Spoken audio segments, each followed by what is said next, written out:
অত্যন্ত পুরনো একটি প্রবাদ আছে, গল্পের গরু নাকি গাছে ওঠে। কিন্তু গদি মিডিয়ার কৃপায় আজকাল গল্পের গরু বুর্জ খালিফায় উঠে তার পরবর্তীতে দুধ দিয়ে সেখান থেকে সোনার কারবারও শুরু করে দিয়েছে। কেন বলছি এই কথাটা? গতকাল থেকে একটা গদি মিডিয়ার নেরেটিভ দেখছিলাম, যেখানে ওনারা বলছেন যে অভিষেক বন্দ্যোপাধ্যায় নাকি 25টা ব্যাগ নিয়ে তার পরবর্তীতে ইউএসএ চলে গেছে। কিন্তু আজকে টিভি খোলার পরবর্তীতে এবং মোবাইল ফোনের মারফত অভিষেক বন্দ্যোপাধ্যায় সেই ঝাঁঝালো বক্তব্য আমাদের পার্লামেন্টে দাঁড়িয়ে।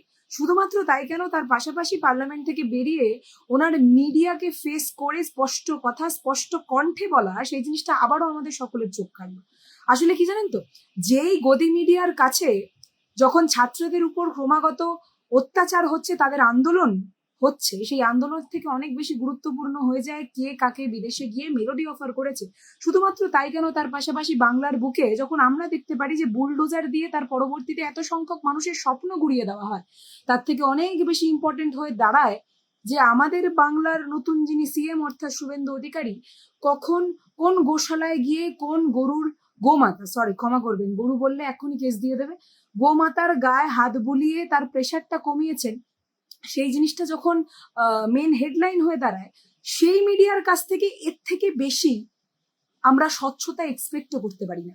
কিন্তু কি জানেন তো, যখন এরকম গদি মিডিয়াদেরকে দেখি, রীতিমতো সরকারের দালালদেরকে দেখি, তখন বারবার সেই মিডিয়া অর্থাৎ চারটে স্তম্ভের মধ্যে একটা স্তম্ভ, সেটা নিয়ে বারবার যেন প্রশ্ন উঠে আসে।